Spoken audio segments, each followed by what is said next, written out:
77.2 kilograms, 77.2.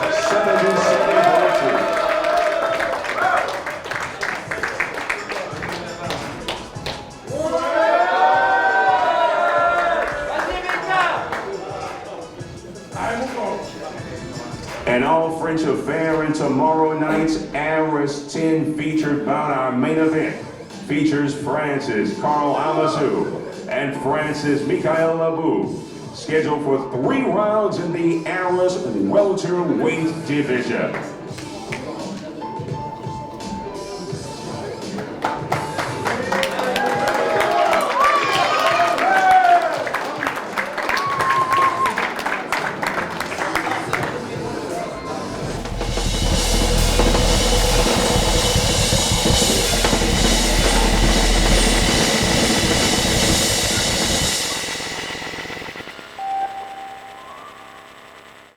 Karl, donc, depuis le temps, ça fait combien de temps qu'on n'avait pas fait une interview? Oh, ça fait longtemps. Hein. Ça fait longtemps en fait. Ça fait un petit moment, tu m'as snobé. Non, c'est pas vrai. Ouais, ça fait longtemps. Je me sens au top, je me sens super bien, je suis content d'être là. Content de combattre à nouveau. En forme, vraiment en forme. Tous les indicateurs sont ouverts. J'ai pas eu de pépins dans cette préparation physique. J'ai fait 3 mois de préparation. Aujourd'hui, je suis prêt. Ouais, je pourrais pas me réfugier derrière une excuse balourde. Là aujourd'hui, tu dirais ce combat-là, il représente quoi? Est-ce que ça peut être un dernier combat? Est-ce que tu te dis que tu aimerais encore avoir quelques années? Déjà, quand je me regarde physiquement et quand je me regarde quand j'avais 25 ans, je me dis ah ouais, c'est pas pareil. J'ai un physique tellement amélioré par rapport à 10 ans en arrière et normalement on va plutôt vers le déclin. Chez moi, c'est l'inverse, donc je me sens hyper bien. Après, c'est plus des choix de vie personnels qui font que tu décides d'un arrêt de carrière, mais là, je me sens dans un état de performance très important. Donc non, j'envisage pas particulièrement l'arrêt. L'arrêt, il sera imminent. L'arrêt sera imminent parce que j'ai quand même 37 ans et que, au-delà d'avoir 37 ans, j'ai commencé à 20 ans. J'ai fait mon premier combat pro à 20 ans, donc ça fait 17 ans de carrière. T'as vu, je suis bon maintenant. Ton premier combat pro? Premier combat pro à 20 ans. Bah oui, parce qu'à l'époque, tu commençais par le pro direct. J'ai fait un combat en semi-pro. Ça veut dire que semi-pro, c'était la même chose, sauf qu'il n'y avait pas de frappe à la tête, au sol. Donc tu pouvais frapper au corps, mais pas à la tête. Et le combat avait duré, je crois, 27 secondes. Et après, je suis passé pro direct, et voilà, c'est donc premier combat pro à 20 ans. Aujourd'hui, tu as un vieux briscard, tu as une expérience, une longue expérience. Si tu avais à te comparer, tu vois, au Michael d'il y a 10 ans, tu dis, il y a quoi comme différence? Voilà, par rapport à 10 ans, il y a un Michael qui est clairement plus professionnel. Faut comprendre que nous, le MMA, il y a 10 ans, c'était pas le MMA de maintenant. On a dû apprendre de nos expériences. On n'a pas appris de l'expérience des autres. Ce qui est différent maintenant parce qu'aujourd'hui, on le sent dans le protocole de retransmission qui est bien différent pour les jeunes athlètes. Aujourd'hui, il y a des choses, ils ne vont pas avoir besoin de faire les erreurs pour comprendre. Ils vont avoir des gens qui vont permettre de les guider. On n'avait pas forcément ça à l'époque. Donc non, on a un Michael Lebou beaucoup plus expérimenté qu'il y a 10 ans. On a un Michael Lebou qui est prêt. Après, j'ai toujours la même grinta. Ça ne change pas. Et voilà, on a un Michael Lebou en tout cas qui est ready et qui a soif. Soif de sang? Soif de sang, je sais pas, mais soif de victoire, soif de prouver, soif de montrer que c'est encore le meilleur. Depuis longtemps, je suis poussif, je sais plus trop si j'ai envie ou pas de combattre. Ça, c'était un combat qui me donnait envie de vraiment retranspirer à la salle, de refaire des sacrifices parce qu'il faut comprendre qu'une prépa, c'est difficile. Et le Ares a mis en place les choses. Elle les a mis en place dans un temps qui m'a permis de me repréparer correctement, d'arriver aujourd'hui à une forme physique terrible. En fait, moi, je ne sais pas fonctionner si j'ai pas d'objectif.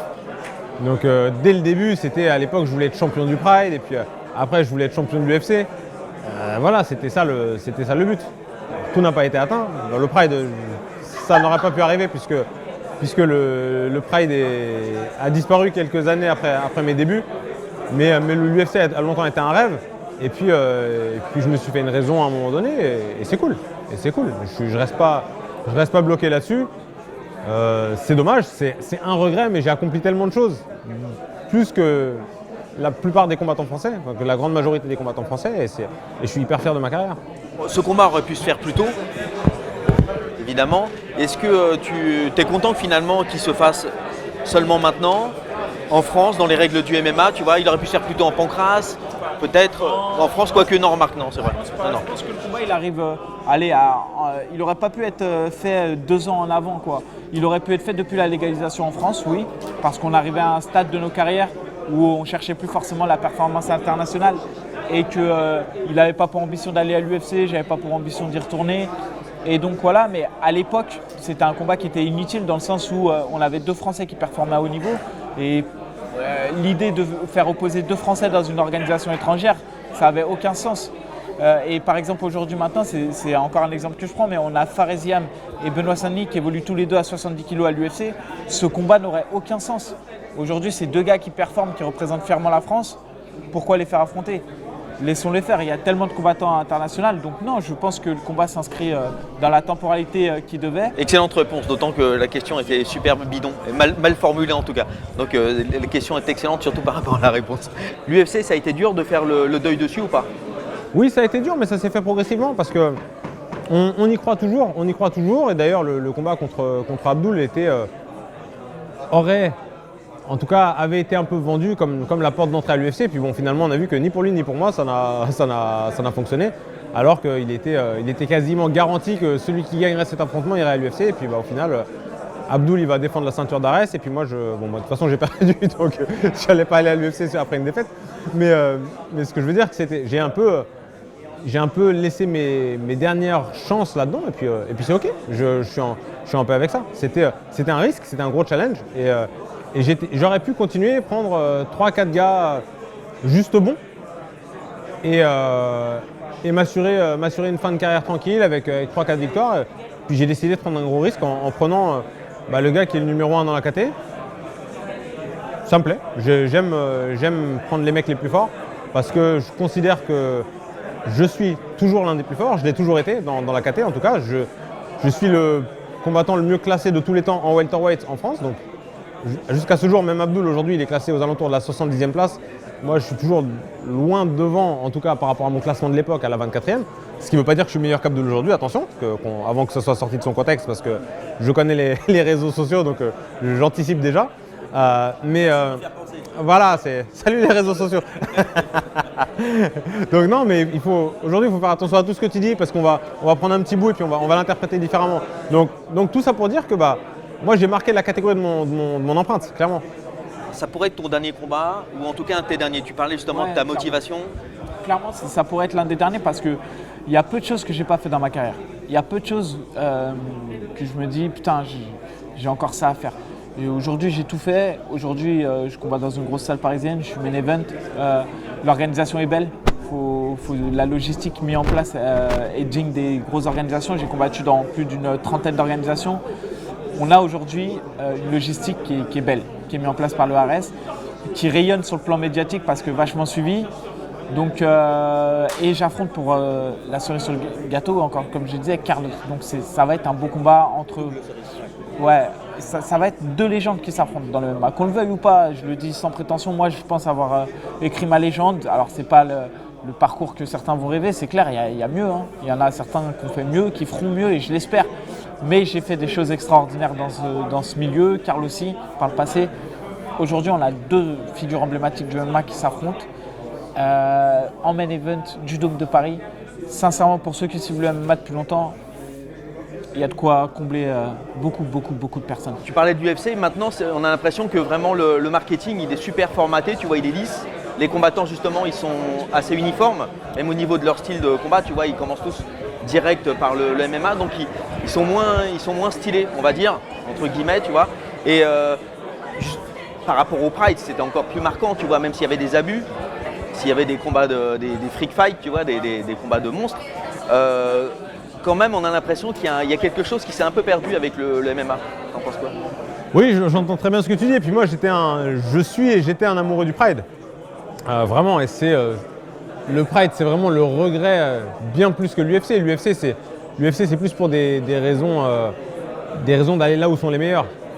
Et que c'est le truc le plus prestigieux, etc. Mais le Pride, c'était mon rêve. C'était la culture nippone, j'adore. C'était des combats épiques, les musiques d'entrée, le show à la japonaise, les présentations, enfin tout ça, ça avait une signification particulière. Moi j'ai découvert le MMA avec ça, j'ai presque envie de dire que j'ai grandi avec ça, même si c'est pas tout à fait vrai parce que j'ai regardé mes premiers DVD du Pride à l'âge de 16 ans, mais je me suis fait en tant qu'adolescent homme en regardant le Pride, en admirant des gens comme Wanderlei Silva, comme Fedor, comme le regretté Randleman, des mecs comme ça, Krokop. Et c'est ces mecs-là qui me... J'étais un fan à ce moment-là. Aujourd'hui, je suis fan de personne. Tu arrives à un certain niveau, tu peux potentiellement, même si tu n'es pas dans l'organisation, te retrouver à t'entraîner ou à affronter demain un des top fighters, tu vois, même si tu es classé pas au même niveau, mais tu peux croiser le fer avec ces gars-là. Donc, si tu vois ça en tant que fan, c'est plus la même chose. T'as plus le droit d'être fan en tant que combattant. Non, tu peux plus. Un des combats vraiment où mentalement j'ai fait des grosses erreurs, c'est quand j'ai affronté Nakamura au Dream, Kazuhiro Nakamura, que je regardais avec des yeux de fan. Et pour moi, j'étais juste content d'être là. J'étais là comme j'étais le spectateur de mon propre combat et c'était même pas un combat qui était super dur. T'avais déjà gagné en fait. Non, j'avais déjà perdu.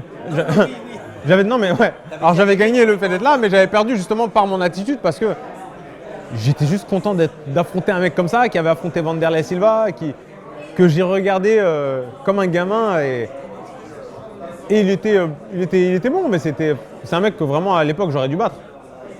Et il m'a même pas fait très mal dans le combat, il a géré le combat, il a gagné tranquillement et puis moi j'ai regardé le combat m'échapper. Mais le show était incroyable, il y avait Linhart, la speakerine qui annonçait le combat, qui parlait, tu te fais appeler par la speakerine. La speakerine donc du Pride. Hein. La speakerine du Pride. C'est une cantatrice, Ouais. une chanteuse La d'opéra. speakerine du Pride qui appelle ton nom, le truc avec la voix comme ça, mais c'est incroyable, c'est incroyable. Est-ce que, quelle que soit l'issue du combat, pourrait y avoir une revanche, tu vois, un rematch, même si là je mets un peu la charrue avant les bœufs, mais est-ce que c'est envisageable de ton côté? Alors, sincèrement, non, je pense pas. Ça ne m'intéresse pas. Je veux pas. Après, il y a 1000 combats. Si le combat se finit sur un truc litigieux, une blessure, pourquoi pas. Mais ce que je veux dire, c'est tellement d'énergie, tellement de sacrifices. Dans ma carrière, je crois n'avoir jamais affronté 2 fois le même adversaire. C'est-à-dire qu'à un moment donné, on affronte un adversaire à un instant T. L'instant T me prouve ou pas qu'on a été moins bon ou pas que lui. Ça ne veut pas dire que sur l'ensemble de la carrière il a été moins bon, etc. Il y a des soirs où on va pas être là. Et c'est ça, c'est l'histoire d'un sport. C'est ça la difficulté de ce sport, c'est qu'il faut être prêt le jour où il y a le gong. Et pourquoi faire? Pourquoi refaire? Ça satisferait qui? C'est celui qui a perdu, qui aura envie absolument de remettre le couvert. Je crois qu'aujourd'hui on a un combat à faire. L'idée, l'essentiel, pour pas qu'il y ait de revanche, c'est de donner le maximum dans la cage. Et donc moi, je pars dans cette optique de donner le maximum. Si mon maximum ne suffira pas, ce que je ne pense pas, bah tant pis. Mais voilà, je pense que l'histoire, elle s'écrira et qu'elle sera belle pour moi. Et en tout cas, le stylo est dans ma main et rien n'est écrit aujourd'hui. Moi, je pensais à l'hypothèse, tu vois, d'un combat justement qui casse la baraque, qui pète le feu, enfin un beau combat avec... tu vois, qui peut être sur le fil, une décision sur le fil, ou tu vois, tu sais pas, bah forcément, si ça donne un si beau combat que ça, on voudrait en voir un deuxième. Bien sûr, après un combat, comme je le dis, qu'est-ce qui fait qu'on a envie d'aller au combat? C'est l'envie. C'est pour ça que je crache pas sur l'avenir, mais en même temps, je fais pas de plan sur la comète parce que aujourd'hui, je sais pas où j'en suis. Moi, ce combat, il m'a hypé de ouf. C'est une envie que j'ai, je le cache pas. Ce combat, il a fait que j'ai fait une prépa difficile comme j'avais pas fait depuis longtemps. J'ai fait 3 mois de préparation, j'ai transpiré, j'ai eu des moments durs. J'ai tout nexté. Aujourd'hui, je suis prêt, je suis ready. Maintenant, après ce combat, je ne connais pas mon mood. J'aurai besoin de profiter. Je vais profiter, je vais faire des vacances et après, on verra. Bien entendu, les gens qui me parlent de ce combat, c'est mon entourage. Donc les gens de mon entourage vont pas me dire on pense que c'est chaud, on pense que tu vas perdre. Bien sûr, tout le monde me dit que je vais l'éparpiller aux 4 coins de la cage. Et c'est évident, et ils ne peuvent pas me dire la même chose. Et son coin doit lui dire la même chose à lui. Et ils ont raison de lui dire s'ils lui disent ça, parce que tu es obligé de conditionner ton combattant. Mais moi, je sais comment je me sens. En fait, je ne me concentre pas tellement sur lui, je me concentre sur moi. Et comment je me sens, c'est ça qui compte. Lui ne m'intéresse pas dans le sens où je sais qu'il est un bon combattant, je sais que c'est un guerrier, je sais qu'il sera là et qu'il fera le boulot. Je ferai le boulot aussi et demain on réglera ça. Est-ce que tu peux nous dire pourquoi ce combat il te tient tant à cœur? Pour les petits jeunes, tu vois, qui arrivent dans le MMA, comment tu leur expliquerais ça? Déjà, il faut comprendre qu'on ne combat pas tous les jours au Dôme de Paris en main event d'une belle organisation. Voilà, ça c'est la première chose. Donc oui, aujourd'hui je combats dans une belle organisation en main event à Paris, devant mon public. Donc ça déjà, ça m'a hype de ouf, ça m'a motivé. La deuxième chose, c'est que pour mettre main event un combat, c'est pas que moi, c'est aussi l'opposition qui est en face. Si tu affrontes une merguez, tu n'as pas d'intérêt à être main event. Aujourd'hui, on propose une belle opposition. Il y a une histoire entre nous. Elle n'est pas si malsaine. Il n'y a pas d'animosité de fou comme les gens fantasment de croire. Il y a une rivalité sportive. Il y a de l'émulation entre les deux. On s'est rencontrés dans un contexte où on était dans une salle, tous les deux on performait. Moi, je venais de commencer à performer. Lui avait performé depuis longtemps. J'ai eu la chance de signer à l'UFC qui était son rêve. Bref, il y a eu un contexte qui a fait qu'il y a eu peut-être un peu de jalousie de sa part. Mais au-delà de ça, entre nous, je le redis, évidemment demain j'ai envie de lui arracher la tête pour prouver que je suis le meilleur. Mais il n'y a pas de... il faut arrêter ce fantasme de croire qu'on ne s'aime pas. J'ai toujours fini mes combats en checkant et en faisant un câlin à mon adversaire. Et que je gagne, que je perds d'ailleurs. Et c'est difficile de le faire quand on perd. Mais et demain, ça sera pareil. Même si demain, encore une fois, je le dis, je n'envisage rien d'autre que la victoire. Ça reste un sport, la vie continue, il y a des choses quand même bien plus importantes que ça. Après, demain, c'est clair, je suis conditionné pour à la vie, à la mort, le temps du combat, le gong sonne, et après, on redevient tous gentils parce qu'on n'est pas des méchants dans le fond. Un arrachage de tête sportif. C'est un arrachage de tête, mais j'ai toujours considéré avoir envie d'arracher la tête de mes adversaires. J'ai toujours été dans la cage en me disant je vais tout laisser, et c'est le but. Demain, c'est le but. Aujourd'hui, je suis prêt pour ça, je suis conditionné pour ça. Maintenant, on peut se dire ce qu'on veut, on peut se regarder mal, on ne peut pas se regarder mal, peu importe. Demain, la porte elle va claquer, il y aura lui et moi, et l'arbitre. Lui, moi, l'arbitre. C'est tout. Et là, on a 15 minutes pour se la régler. Un bon ou un mauvais quart d'heure? En général, c'est quand même un quart d'heure plein intense, j'ai envie de te dire. Et on en retiendra de ça que le souvenir de tout ce qu'on a construit. L'électricité, s'il doit y en avoir, c'est des rapports qu'on a eus qui ont pu être tendus par le passé. Mais de toute façon, moi, l'électricité, ça ne m'intéresse pas. Je suis là pour faire un combat, c'est du sport. Et mon objectif, c'est de l'éteindre. C'est pas de me dire, oh, qu'est-ce qu'il m'a fait dans ma vie, je m'en fous. Moi, je veux juste aller le chercher et puis finir ce pourquoi je suis arrivé. Tu mets donc l'émotionnel de côté. Ouais, l'émotionnel, ça ne m'intéresse pas. Lui, je pense qu'il est beaucoup plus dans l'émotionnel que moi parce qu'il a des trucs à se prouver par rapport à moi, il a toujours été derrière moi. Il pense que ce combat va définir qu'il était un meilleur combattant que moi 10 ans en arrière. Non, ça définira rien du tout. Ça définira que tu es meilleur que moi aujourd'hui si tu me bats, et ça définira que je suis meilleur que toi aujourd'hui si je te bats aujourd'hui. C'est aussi simple que ça. On a évolué tous les deux, on a fait du chemin, chacun de notre côté. Voilà, moi j'ai eu une carrière plus brillante que la sienne, même s'il essaie de faire croire à tout le monde que parce qu'il est allé à l'UFC, il était un meilleur combattant. Non, il est allé à l'UFC en étant classé 180. Donc non, il n'était pas un meilleur combattant. Et c'est ok. Mais ça ne veut pas dire que c'était pas un bon combattant, c'est un très bon combattant. Ça s'arrête là, j'étais meilleur que lui. Et on va faire en sorte demain de vraiment mettre les pendules à l'heure. Le fait que celui le promoteur de ce combat, donc Fernand Lopez, a été celui qui vous a coaché tous les deux, tu vois, ça a été votre coach, votre manager. Est-ce que c'est un parfum particulier, tu vois, une odeur? Nous, on est le plat et lui, il a ramené un peu d'épices. Voilà, je pense qu'il a, en plus, je trouve qu'il est resté quand même, il a pris de la hauteur sur le combat, il aurait pu prendre parti, il aurait pu, sans le vouloir, mais il aurait pu faire des erreurs de communication qui auraient fait que je trouve qu'il a joué son rôle, il a organisé le combat, ensuite il s'est mis en retrait. Aujourd'hui, dans les dernières semaines, là, il a essayé de revendre un peu le truc, mais voilà, c'est une épice. Les spectateurs de Gong, merci à ceux qui soutiennent. Ça me fait toujours plaisir de recevoir du soutien. Attention aux réseaux sociaux, les gars. Croyez pas tout ce que vous voyez. C'est facile de raconter une histoire en occupant l'espace médiatique. Et n'oubliez pas que ça fait 17 ans que je suis dans le game et que le boulot il a été fait bien en amont. Et que c'est pas parce qu'on a une défaite, parce que je vois beaucoup de gars qui disent que j'ai pris une raclée par Abdul, ce qui est vrai. Mais les gars, ça fait partie du sport en fait. Et des défaites, il y en aura probablement encore. Il y aura aussi beaucoup de victoires. Et en fait, perdre, ça fait partie du sport. Et tu as des gens aujourd'hui qui disent « Ah ouais, t'as pris une défaite, t'es fini ». Mais les gars, ouais, demain il y en a un qui va perdre et il y en a un qui gagnera. Et puis ça fera d'ailleurs pas de lui un mauvais combattant. Donc juste, vous, quand vous savez pas ce que ça représente, une carrière pendant laquelle on fait tellement de sacrifices et qu'on s'entraîne aussi dur, c'est important juste de recontextualiser un peu les trucs. Et sachez que je vais tout laisser dans la cage demain. Je vais tout laisser dans la cage. ton entraînement, tu l'as focalisé sur des trucs particuliers pour affronter Karl ou pas? Avant tout, toujours, moi, je focalise sur moi, c'est-à-dire ce que je sais faire, ce que j'ai envie de faire. Après, forcément, je respecte ses qualités de combattant. Je sais qu'il a 2-3 spéciales, on les a travaillées. Mais non, je suis resté sur ce que j'ai envie de faire. Je travaille très rarement sur ce que l'autre fait. C'est-à-dire que je prends en considération ce que l'autre fait, mais je ne vais pas m'adapter à ce que l'autre fait. Ok, il a des points forts, mais moi aussi j'ai mes points forts. Et donc j'ai travaillé sur mes points forts. Un pronostic à la Mohamed Ali ou à la Conor à nous faire? Moi j'ai toujours dit extinction deuxième. Extinction deuxième. Merci à mes sponsors, Restaurant et Simplicicar. Vraiment merci à eux. Et merci à toutes les teams qui m'ont accompagné, la Hatch Academy, Voirin qui m'a aussi donné de la force, le Game Training Club pour qui j'ai fait ma prépa physique, la MK Team évidemment, David Bier mon coach, Reda Ougdou, El Hassen qui m'a prépa d'ours, voilà, tous ces gars-là. Rendez-vous demain les gars, rendez-vous le jeudi 8 décembre, ça va être le feu. On va tout donner pour faire un beau spectacle.